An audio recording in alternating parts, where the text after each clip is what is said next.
Nous continuons cette session sur la méthodologie de rédaction et de publication scientifique destinée aux jeunes chercheurs.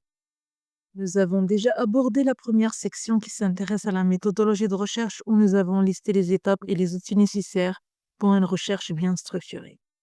Nous intéressons dans cette présentation à la section de l'anatomie et la rédaction scientifique pour l'organisation et l'écriture d'un article, en mettant l'accent sur chaque composant clé. Cette partie porte sur les sections standards d'un article et leur rôle dans la communication des résultats. Nous analyserons comment chaque partie interagit avec les autres pour former un document complet et convaincant. Pour réussir une rédaction concise, il est essentiel de commencer par une lecture structurée et active. Celle-ci permet de comprendre le contexte général, d'identifier les points clés et de fixer un objectif clair. Les approches principales soutiennent ce processus. D'abord, l'analyse bibliographique ou bibliométrique pour collecter des articles pertinents via des outils automatisés. Ensuite, la synthèse bibliographique pour analyser les contenus et extraire les idées principales. La pensée critique et rigoureuse est primordiale tout au long du processus de rédaction, tout comme l'organisation et la citation des références qui renforcent la crédibilité scientifique. Chaque source doit être citée avec soin, en valorisant les travaux introduisant des idées nouvelles afin de garantir l'intégrité et l'ancrage académique du travail. En effet, une approche détaillée de la lecture scientifique doit être adoptée pour maximiser la compréhension et l'efficacité. D'abord, il faut commencer par feuilleter les écrits scientifiques en apprenant à repérer les sections les plus pertinentes, comme le titre, le résumé et les principales divisions ou subdivisions, pour juger rapidement si un document mérite une lecture approfondie ou pas. Puis, il faut procéder à une relecture plus poussée en notant les points clés et en reconstruisant une synthèse efficace qui peut être réutilisée lors de la rédaction. En effet, il faut synthétiser l'écrit sur une seule fiche en identifiant la problématique et les nouveautés et surtout ses implications dans notre propre recherche. Ensuite, il faut interpréter ces contributions en mettant l'accent sur la lecture critique où il ne faut pas se contenter d'accepter les conclusions, mais aussi analyser les méthodes adoptées, les données utilisées et surtout les limites mises en évidence. Il faut résumer l'écrit en prenant des notes structurées. Ceci est essentiel pour éviter la perte d'informations importantes et pour établir un lien entre nos idées et celles des autres. Cette méthodologie nous aide à gérer le volume souvent intimidant de la littérature scientifique. L'analyse bibliographique nécessite une méthodologie structurée avec des outils et techniques pour créer des grilles d'analyse. Ces grilles nous aident à évaluer les forces et faiblesses des articles, les lacunes dans la recherche que nous pourrions combler et la pertinence des résultats pour notre propre problématique. Un écrit scientifique commence par une introduction qui présente le contexte, la motivation et les objectifs du travail en soulignant les problématiques ou les lacunes existantes dans le domaine. La section matériel et méthode détaille le cœur opérationnel du travail en décrivant les outils, les procédures et les techniques statistiques utilisées pour analyser les données. Les résultats mettent en avant les principales découvertes, leur originalité et leurs limites. La discussion analyse ces résultats en les comparant à d'autres travaux, en explorant leurs implications théoriques, leurs applications pratiques et les questions qu'ils soulèvent. Enfin, la conclusion synthétise les points clés et les références listent les sources pertinentes utilisées dans l'écrit scientifique. La synthèse bibliographique transforme l'analyse en une vision cohérente. Ici, nous apprendrons à identifier des thèmes récurrents ou des contradictions dans la littérature existante. Ensuite, formuler des hypothèses fondées sur les lacunes identifiées et enfin proposer un positionnement unique pour notre propre recherche. Le premier tableau permet de structurer les idées principales extraites des lectures. Chaque concept clé est présenté de manière synthétique, accompagné d'une brève explication ou analyse des données pertinentes et appuyé par les références bibliographiques correspondantes. Il constitue une base claire pour organiser la revue de littérature et permet d'identifier rapidement les thèmes majeurs abordés dans les sources consultées. Cette approche assure également la transparence et la fiabilité des informations grâce à la traçabilité des références. Le second tableau se concentre sur les résultats ou les effets observés dans les études analysées. Chaque résultat est résumé de façon concise, associé à une synthèse des données qui en explique les implications ou les conclusions. Les références bibliographiques permettent d'ancrer ces résultats dans leur contexte scientifique. Ce format aide à comparer et évaluer les contributions des différentes études, tout en identifiant les éventuelles convergences, divergences ou lacunes dans les résultats existants. Le tableau dédié aux protocoles expérimentaux offre une structure claire pour organiser les informations liées aux méthodologies utilisées dans une recherche scientifique. La colonne paramètres à étudier permet de définir avec précision les variables ou facteurs qui constituent le cœur de l'analyse. La colonne protocole utilisée détaille les méthodologies spécifiques appliquées pour étudier ces paramètres, qu'il s'agisse d'approches quantitatives, qualitatives ou mixtes. Enfin, la colonne références bibliographiques assure la traçabilité des informations en citant les sources ou études antérieures ayant établi ou adopté ces protocoles. Ce format facilite la comparaison des approches expérimentales tout en renforçant leur justification scientifique. Le tableau axé sur les tests statistiques adopte une logique similaire mais s'applique à l'analyse des données. La colonne tests techniques identifie les outils statistiques utilisés tels que l'ANOVA ou les régressions linéaires, adaptés à différentes configurations de données. La colonne synthèse de données résume les résultats ou observations clés obtenues grâce à ces tests, offrant un aperçu rapide des conclusions. La colonne référence bibliographique fournit les sources justifiant l'utilisation de ces tests ou décrivant leurs applications dans un contexte spécifique. En structurant ainsi les choix méthodologiques, ce tableau soutient une analyse critique des outils statistiques employés et leur pertinence vis-à-vis des objectifs de l'étude. Le tableau proposé sur les algorithmes ou modèles informatiques est un outil précieux pour structurer les informations relatives aux approches computationnelles utilisées dans une étude ou un projet. La colonne algorithme ou modèle identifie les techniques spécifiques telles que les SVM, KNN ou réseau de neurones convolutifs CNN. La colonne application ou cas d'utilisation décrit le contexte dans lequel l'algorithme est employé, par exemple pour la classification, la prédiction ou la reconnaissance d'images. Enfin, la colonne référence bibliographique garantit une base scientifique solide en listant les sources détaillant ou justifiant ces approches. Ce tableau favorise une revue synthétique des algorithmes utilisés, permet de comparer leurs performances et peut servir à argumenter des choix méthodologiques dans un travail de recherche informatique ou interdisciplinaire. Assurer une rédaction de qualité repose sur plusieurs piliers. D'abord, la planification. En effet, avant de commencer à écrire, nous devons structurer nos idées sous forme de plans détaillés. Ensuite, l'écriture itérative pour rédiger en brouillant, puis affiner le style et la clarté. Et enfin, la révision qui est un élément souvent négligé mais crucial. Il faut identifier et corriger les faiblesses de nos textes, qu'il s'agisse d'incohérences logiques, de phrases maladroites ou de données mal présentées. La méthode KISS, Keep It Simple and Short, consiste à présenter le contenu de manière claire et concise. Il privilégie une structure logique et épurée, un style direct, monosyllabique et précis, évitant les termes vagues et les phrases complexes. Chaque phrase doit transmettre une seule idée, en bannissant les qualificatifs indéterminés et en favorisant des formulations mesurables et concrètes. Les phrases longues sont à fractionner pour maintenir la lisibilité et l'efficacité de la communication. En appliquant ces principes, la méthode KISS garantit une transmission d'informations simples et compréhensibles pour tous.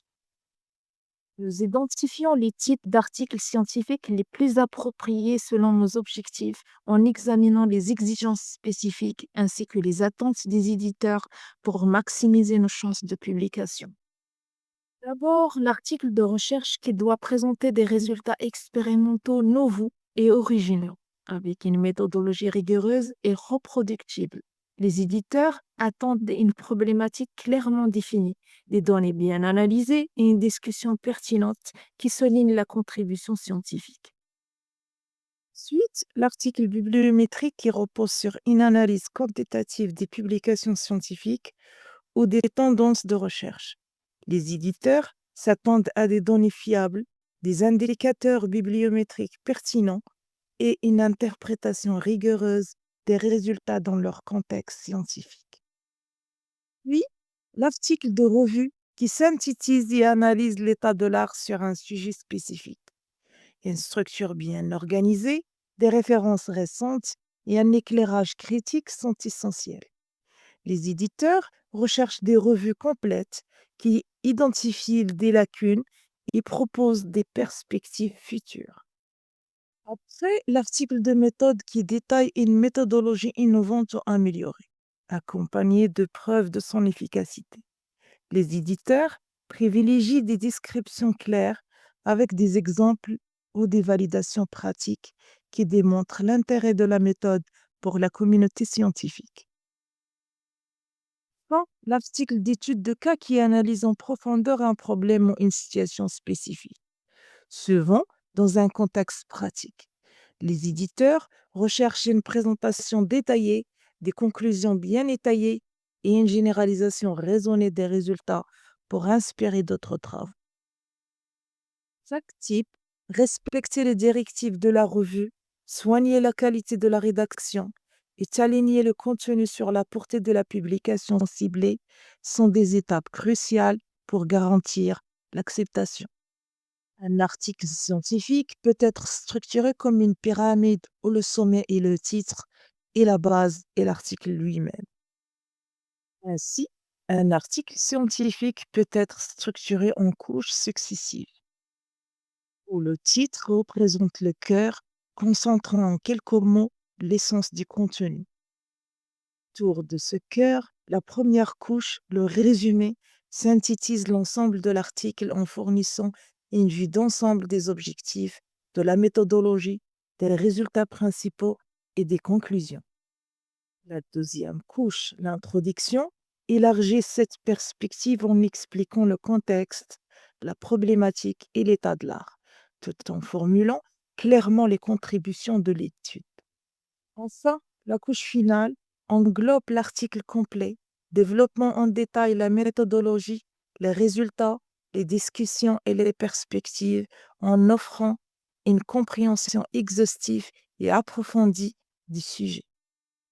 Ce modèle en couche permet une progression du général au spécifique tout en maintenant une cohérence globale.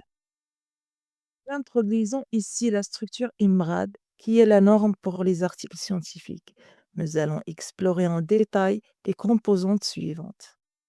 Tout d'abord, le titre, le résumé et les mots-clés. Ces éléments permettent d'attirer l'attention du lecteur et de résumer efficacement le contenu. Puis l'introduction qui clarifie le contexte, la problématique et les objectifs de l'étude. Ensuite, la section méthode qui décrit précisément comment les expériences ou analyses ont été réalisées. Et enfin, les résultats et discussions qui présentent les données de manière claire et discutent de leur signification. Enfin, la conclusion, les remerciements et les références synthétisent les principaux apports de l'étude et créditent les contributeurs. Nous verrons comment structurer chaque section pour répondre aux attentes des revues et des lecteurs. La structure typique d'un article scientifique est universelle, mais il peut varier légèrement selon les disciplines. En sciences exactes et techniques, nous mettons l'accent sur les données quantitatives et les conclusions basées sur des expériences reproductibles. En sciences humaines et sociales, l'introduction théorique est plus développée et l'analyse qualitative joue un rôle important. Nous poserons 4 questions fondamentales pour guider la rédaction. Pourquoi avons-nous entamé ce travail? Qu'avons-nous fait? Quelles réponses avons-nous obtenues? Que signifient nos résultats? Ces questions servent de fil conducteur pour structurer un article solide. Nous décomposons ici les étapes de la construction d'un article IMRAD qui commence d'abord par la préparation des données, c'est-à-dire les figures et tableaux doivent être clairs, informatifs et autoportants. Ensuite, la rédaction des méthodes et résultats. Cette étape doit être réalisée en priorité pour poser les bases de l'article. Après, l'introduction et la discussion. Ces sections viennent ensuite pour contextualiser et interpréter les données. Enfin, titre, résumé et mots-clés, ce sont les derniers éléments à rédiger, mais ils jouent un rôle clé pour attirer les lecteurs. Nous approfondissons ici l'anatomie scientifique en nous concentrant sur la relation entre la question de recherche et les éléments principaux d'un article. Dans l'hypothèse et les objectifs, chaque article doit répondre à une question précise tout en apportant une contribution novatrice. Dans méthode des résultats, ces sections doivent être alignées sur la problématique avec des données claires et pertinentes. Dans discussion et perspective, nous discutons de la signification des résultats et de leur impact potentiel sur le domaine d'étude. La structure IMRA-TAX, titre, abstract, keywords, est une composante essentielle d'un article réussi. Le titre donne immédiatement une idée claire du sujet. Le résumé doit être structuré en plusieurs parties: introduction, objectif, méthode, résultat, conclusion, pour synthétiser le contenu. Les mots-clés facilitent la visibilité de l'article dans les bases de données et doivent être choisis avec soin. Le titre joue un rôle central dans la visibilité et la compréhension d'un article, car il constitue le premier contact entre l'auteur et le lecteur. Et il est souvent l'élément le plus lu. C'est votre occasion d'attirer l'attention des lecteurs, qui sont également des auteurs potentiels susceptibles de citer votre travail. Le titre doit refléter à la fois le contexte général et spécifique de la recherche, en précisant clairement le domaine tout en mettant en avant la contribution unique et l'innovation de l'étude. Il doit être concis, clair, précis et neutre, avec un maximum de 15 à 17 mots, excluant les propositions. Les éditeurs et examinateurs s'attendent à un titre qui soit spécifique, représentatif du contenu et exempt de jargon technique ou d'abréviation, afin de toucher un lectorat aussi large que possible. Choisissez soigneusement les mots et leur ordre, car un bon titre constitue une promesse de l'auteur au lecteur. Enfin, il est conseillé de discuter du titre avec vos co-auteurs pour garantir qu'il reflète fidèlement le travail collectif. Le titre est censé nous renseigner sur les éléments suivants: sur le type ou le genre du travail, c'est-à-dire est-ce que le travail est expérimental, de laboratoire, de terrain ou enquête? L'approche adoptée est-il appliquée au fondamental, etc. Il doit aussi indiquer la nature et le genre de discipline et sous-disciplines scientifiques, comme génie logiciel, MDA ou intelligence artificielle, deep learning. Il doit donner une idée sur l'utilité de l'article, c'est-à-dire pourquoi est-il écrit. Il doit présenter les résultats essentiels de l'étude, c'est-à-dire à quoi peut-on s'attendre, ainsi que la méthode d'analyse employée ou comment le travail est réalisé.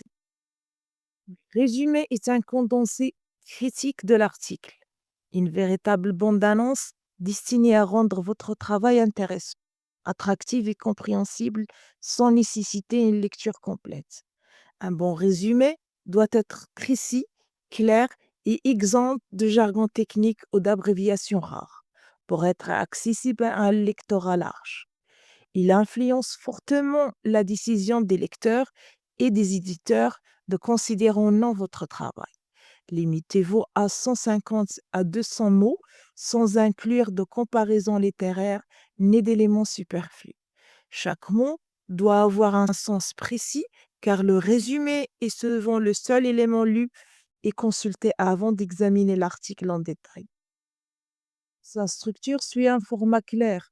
D'abord, une introduction qui permet d'identifier brièvement le contexte et le sujet de recherche. Dans la partie objective, il faut expliquer succinctement pourquoi l'étude a été menée. Ensuite, une partie méthode où il faut décrire comment l'étude a été réalisée de manière concise. Après, une partie résultat qui résume les découvertes principales de l'étude. Et enfin, la conclusion pour mettre en avant l'impact et les implications des résultats obtenus. Rédaction d'un résumé nécessite d'éviter les billets ou omissions importantes, les affirmations non soutenues par les données ou les abréviations ou terminologies non expliquées. Il est communément admis qu'un résumé ne doit comporter ni des références bibliographiques ou des citations, ni des abréviations, certes celles qui ne sont pas communes, ni des tableaux ou des figures, ou bien des notes de bas de page. Les mots-clés sont utilisés par les services d'indexation pour classer les articles dans les bases de données pour maximiser la visibilité de l'article dans ces bases comme Scopus et Web of Science. C'est les étiquettes du papier qui sont utilisées par les lecteurs pour trouver votre article et les articles similaires.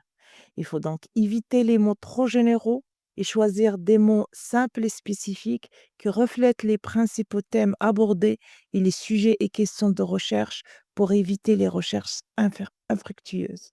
Il faut éviter au maximum d'utiliser les mêmes mots-clés qui figurent dans le titre d'article pour augmenter la visibilité.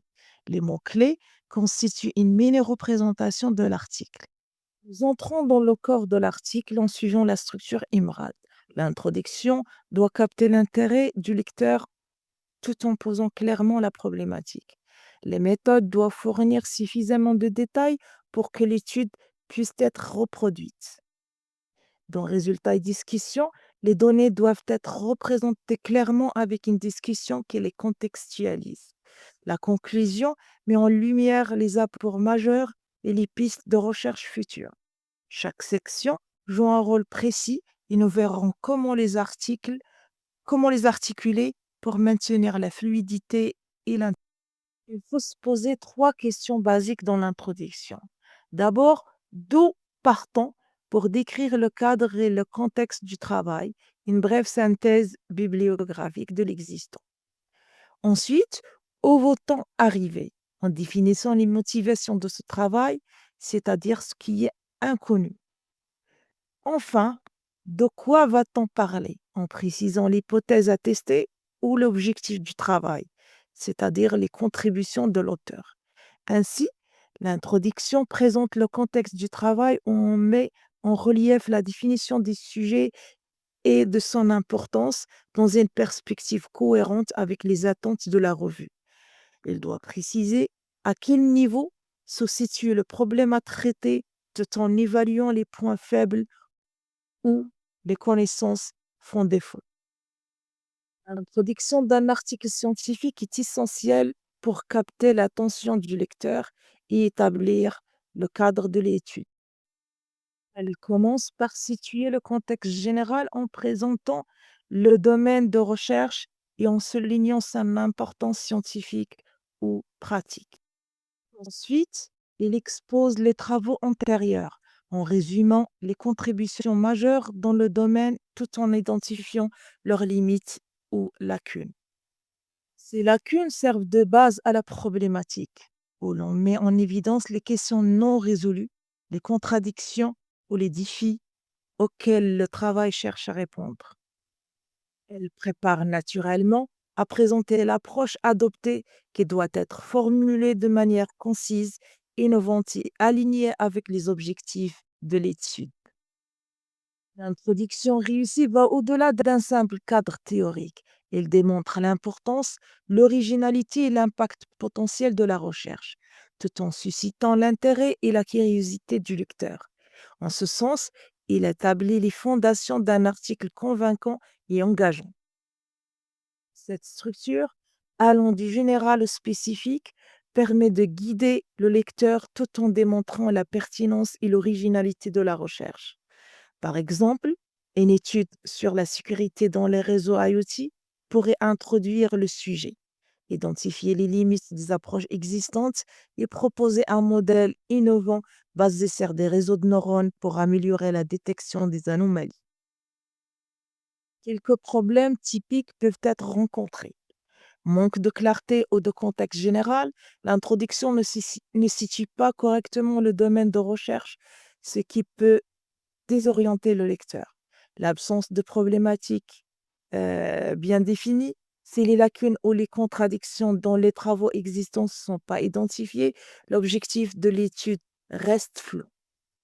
Trop de détails techniques trop tôt, une introduction surchargée de jargon ou d'explications techniques peut perdre l'attention du lecteur avant d'atteindre les points clés. L'objectif mal formulé, les objectifs doivent être spécifiques, mesurables et liés à la problématique. Un manque de précision peut donner l'impression que l'étude manque de direction. L'absence de justification, c'est l'importance ou la pertinence de l'étude n'est pas expliquée, cela réduit son impact potentiel et l'intérêt du lecteur. L'importance du fait qu'il est censé exposer en détail comment le problème, c'est-à-dire la question de recherche, a été étudié. Il répond à 4 questions clés. D'abord, quel matériel a été utilisé pour décrire les équipements, les logiciels et les sources de données utilisées. Exemple, capteur, logiciel spécifique, données, etc. Ensuite, quelle méthode? Où il faut expliquer clairement les étapes suivies, les modèles au protocole employé et les caractéristiques des échantillons étudiés. Puis, quel traitement a été effectué en précisant les analyses ou les transformations appliquées aux données pour obtenir des résultats exploitables. Et enfin, comment les résultats ont été obtenus pour détailler les conditions expérimentales ou les outils d'analyse permettant de garantir la reproductibilité. Cette section assure que les travaux peuvent être compris, vérifiés et reproduits par d'autres chercheurs. La présentation des résultats doit être claire, concise et alignée sur la méthodologie décrite précédemment. Chaque résultat majeur doit être mis en avant à travers des figures ou des tableaux bien construits, permettant une compréhension immédiate et autonome. Ces éléments visuels doivent refléter fidèlement les données essentielles tout en évitant toute surcharge d'informations superflues. Les résultats mineurs peuvent être relégués en annexe. Par ailleurs, cette section doit se limiter à exposer les données de manière objective, sans interprétation ni analyse, qui seront réservées à la discussion. Une organisation rigoureuse et une présentation bien soignée assure une communication efficace et valorise la contribution scientifique de l'étude.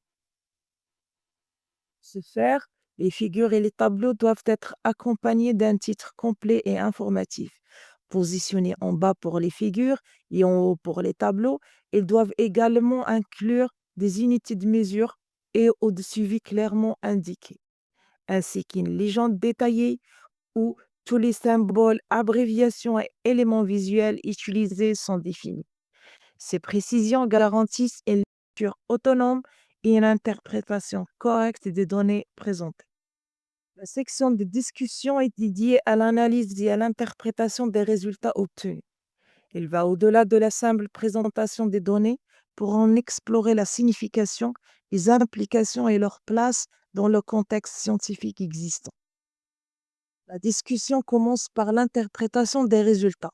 En effet, la discussion ne se limite pas à une simple récapitulation des résultats, mais vise à les interpréter. Il est essentiel de n'écrire que ce que les données permettent de conclure, sans surinterpréter pour ne pas compromettre la crédibilité de l'ensemble du travail. Puis, l'identification des points forts et des limites en ne devant mettre en valeur l'importance et l'originalité des résultats obtenus tout en signalant leurs limites. Il est crucial de mentionner toute absence de conformité aux hypothèses initiales ou tout point resté non élucidé. Une évaluation équilibrée des forces et des faiblesses renforce la rigueur de l'analyse.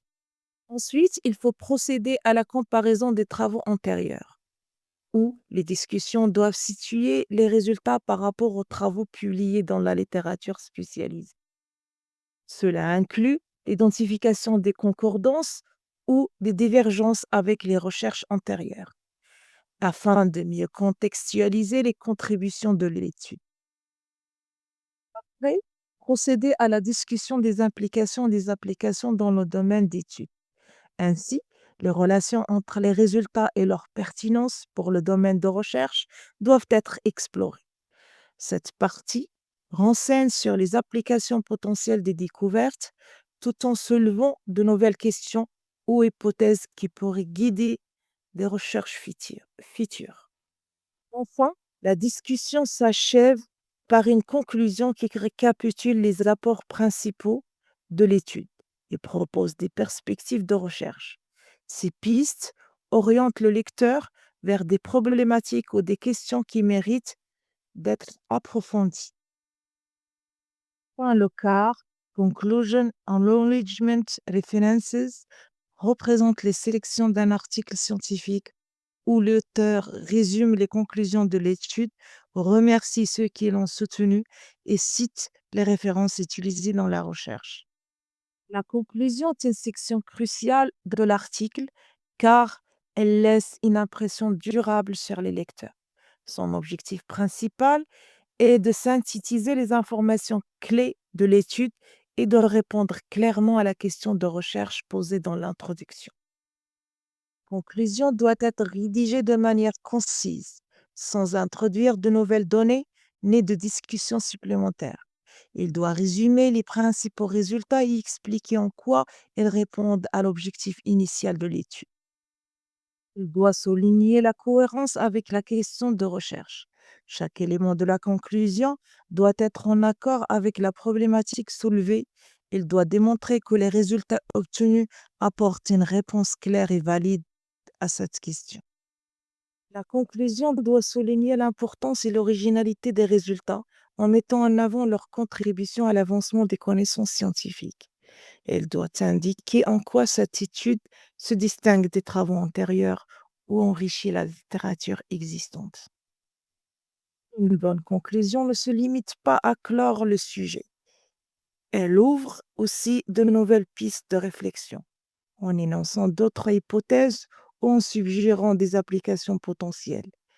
Elle guide les chercheurs vers des travaux futurs et maintient un intérêt pour le domaine exploré. La conclusion doit être à la fois un récapitulatif clair et une ouverture inspirante, permettant au lecteur de retenir l'essentiel tout en entrevoyant de nouvelles opportunités de recherche. Les remerciements dans un article scientifique sont une manière formelle de reconnaître les personnes et les institutions qui ont contribué directement ou indirectement à la réalisation du travail. Voici un détail des destinataires possibles. D'abord, les organismes de financement de la recherche. En effet, il faut mentionner les agences, organisations ou programmes qui ont fourni un financement pour soutenir la recherche. Il faut indiquer le nom exact de l'organisme ainsi que le numéro de la subvention ou du projet, si applicable, pour garantir une reconnaissance précise. Aussi, les donateurs privés ou institutionnels en incluant les individus ou les institutions ayant fait un don ou fourni un soutien matériel spécifique au projet de recherche ou à l'équipe. Il faut préciser la nature du soutien, par exemple matériel, équipement, financement partiel, le cas échéant.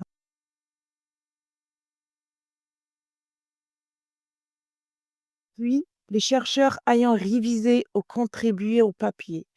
Ainsi, il faut mentionner les collègues qui ont relu ou donné des commentaires constructifs sur le manuscrit. Et il faut mentionner également ceux qui ont apporté une contribution spécifique au travail, mais qui ne remplissent pas les critères pour être co-auteurs. Enfin, les conseillers ou les professeurs. Ainsi, il faut être reconnaissant envers les menteurs et les directeurs de recherche ou enseignants qui ont guidé ou soutenu le travail à un niveau conceptuel ou méthodologique. Cette reconnaissance peut également inclure les personnes qui ont proposé des idées de base ou de valorisation. Les références jouent un rôle fondamental dans la crédibilité de notre article. Trois piliers sont à prendre en compte. D'abord, la gestion des références en utilisant des outils comme EndNote, Zotero ou Mendeley pour organiser des citations optimisées. Ensuite, les styles bibliographiques pour adapter nos références selon les consignes spécifiques des revues APA, MLA, Vancouver, etc. Enfin, le choix et la sélection des sources en privilégiant les articles récents, pertinents et de haute qualité, tout en évitant l'excès d'autocitation.